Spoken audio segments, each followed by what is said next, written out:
Well, welcome back to Essentials. We are about to engage our final session, so I hope you've had a good journey with us thus far. So Colin, as we wrap this up, can you introduce us kind of to our scriptures for today?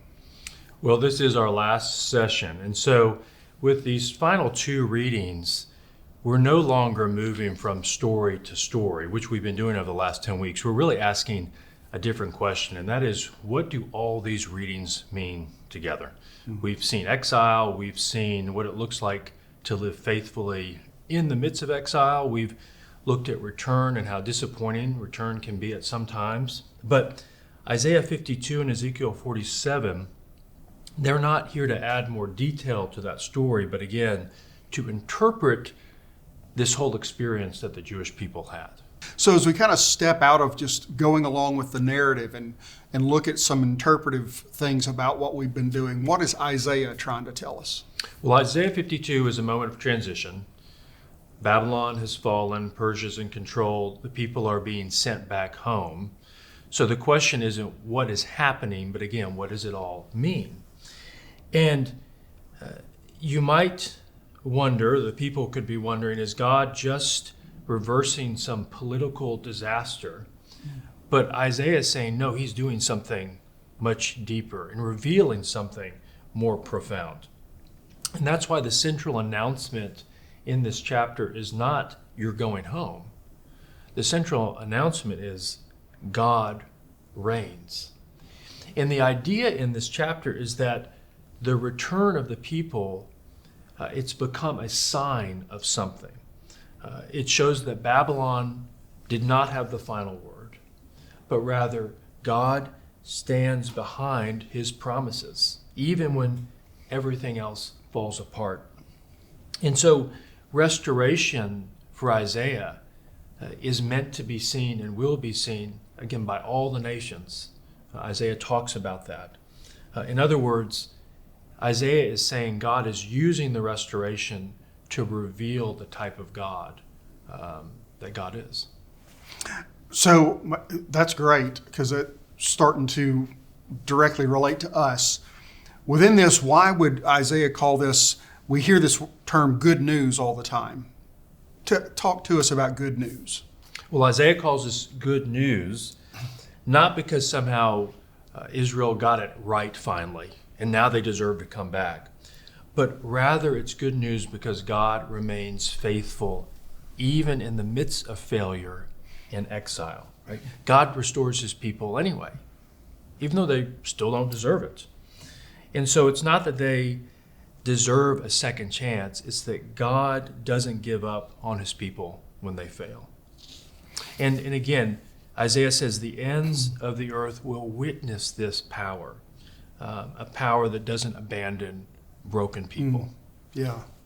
Yes. So profound, the not being abandoned.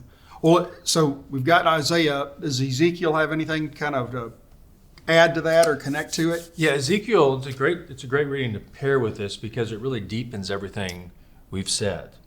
So the image we're given in Ezekiel is water flowing out of the temple, right? The temple being the place of God's presence. And as the water moves outward, it gets deeper, and everything it touches comes alive. Even the Dead Sea is healed. And so that direction matters. Life doesn't flow into the holy place. It flows out from the holy place.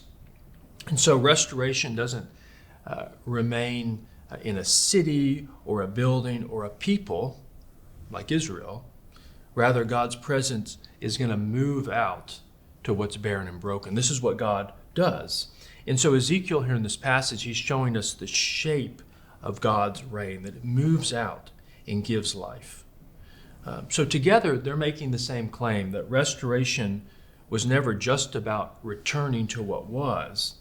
It's about God bringing this new life that they hadn't experienced before. Yeah, it reminds me, as you were speaking immediately, of Jesus talking to the Samaritan woman and saying, God's not going to be up on that mountain where you worship, or in the temple where the Israelites expect to worship, but we're searching for hearts, and that this flowing out, which means this final question for the journey we've been on.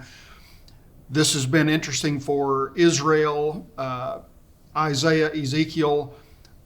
How about us? Oh, yeah. How about us? Well, this is where I think these passages are beautiful. And this whole story is really a profound story that has real impact for us. Because, when you zoom out, Isaiah 52 and Ezekiel 47, they're doing more than just explaining Israel's return. They're actually revealing a pattern that we see throughout the whole Bible. Mm-hmm.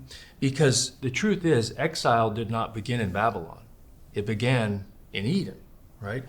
Humanity, us, we were created for life with God.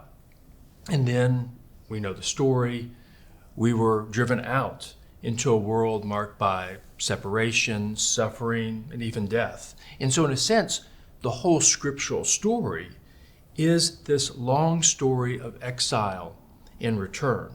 So Israel's exile is just a focused version of the larger human story.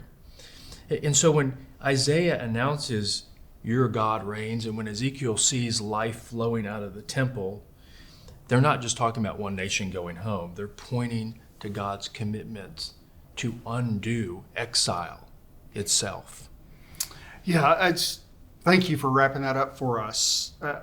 I hope in your journey, and certainly today, you can see that as we've been looking at groups of people and community and God's faithfulness in the midst of that, it's also true on the singular level for each one of us, that in our own exiles, God remains steadfast and faithful to us. It's not based on our behavior, but on His promises to us. Indeed, that is good news.